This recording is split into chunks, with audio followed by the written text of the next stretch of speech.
Oh my god, I am excited to talk about this game. In the video game circles that I travel, it just kept popping up and up and up, so I had to check it out. This time we're looking at Hellblade. Hellblade is a cinematic, psychological horror action adventure video game developed by Ninja Theory. And they're the same people that worked on games like Heavenly Sword, Enslaved, and the most recent Devil May Cry. As soon as you boot the game up, it comes up with a disclaimer saying that psychologists and people that have suffered from psychosis have helped develop this game, then going on to say that people may find the content disturbing. And since that's something I'd never really seen in a video game before, I couldn't wait to get started. A light in the dark.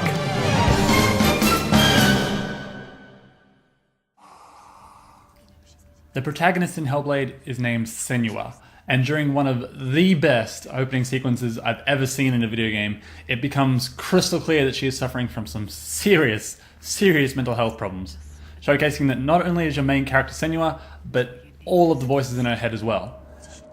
Why is she doing this? They're watching. They can feel her coming.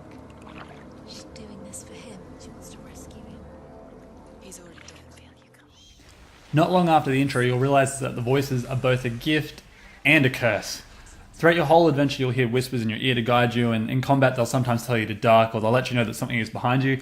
But as much as they keep you company, they also put fear and doubt into your mind. They'll make you question whether or not you are actually doing the right thing. Down. You're not safe. Stop down there. Why did she do that? She shouldn't have done it. She can't go back now. I was entranced the whole time playing Hellblade, because Senua's distorted reality is just created and designed so well. The effort gone into the effects and the camera angles are unlike anything I've ever seen, not just in games, but in movies as well. You're never really sure if something is a hallucination, a vision, or a trick that's been created by some demonic Norse god, and it makes for some really terrifying and wonderful moments. What is she find? You can't even fight. It's just deception. How does he so effortlessly court the world and bliss? Combat in Hellblade is simple but engaging. There are only a few enemy types, and I think the difficulty curve is handled really well, starting out with only a couple enemies, then a bit of a spike towards the end. But the game also has no HUD and no tutorials, so you better learn fast.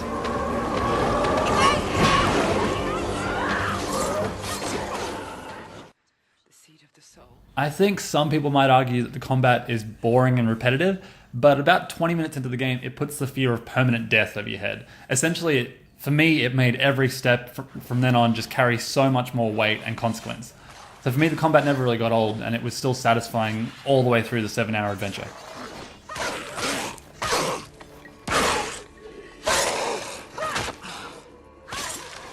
There are so many wonderful things I can say about Hellblade, but I actually don't want to say them because I just want people to go out and play it. I feel like this is one of those games, the less you know, the better.